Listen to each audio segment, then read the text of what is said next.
Richard Nathaniel Wright.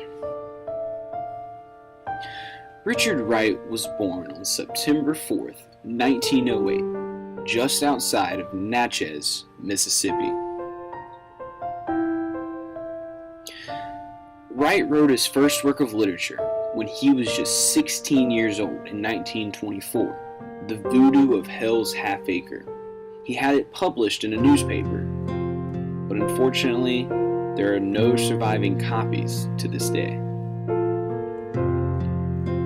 Wright hated the Jim Crow South like many of the blacks, and like many of the blacks, he migrated to Chicago in 1927. He worked hard during the Depression but became very frustrated.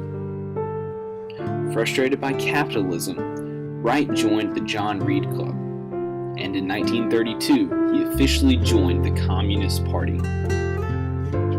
In 1937, Wright moved to New York City to jumpstart his writing career. He was told he'd have a better chance to publish in New York. The following year, Wright published Uncle Tom's Children. His success as a writer didn't stop there. In 1940, he published arguably his best work, Native Son. Native Son became the first ever best-selling novel by an African-American writer. After a failed marriage that ended in divorce, Wright married the love of his life. In 1941, Wright married Ellen Poplar, a white woman and a member of the Communist Party.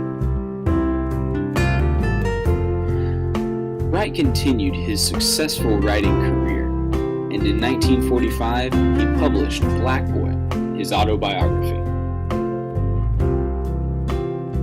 In 1946, Wright went to Paris. Unfortunately, when he returned to the United States, he was so disgusted by the racism that he encountered that he moved his entire family to Paris in 1947. After moving to Paris, his writing career slowed a bit.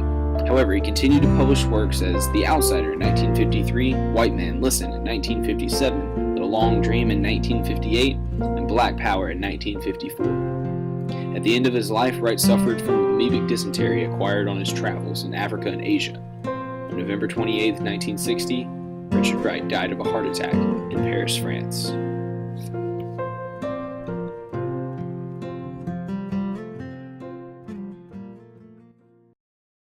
Created using PowToon.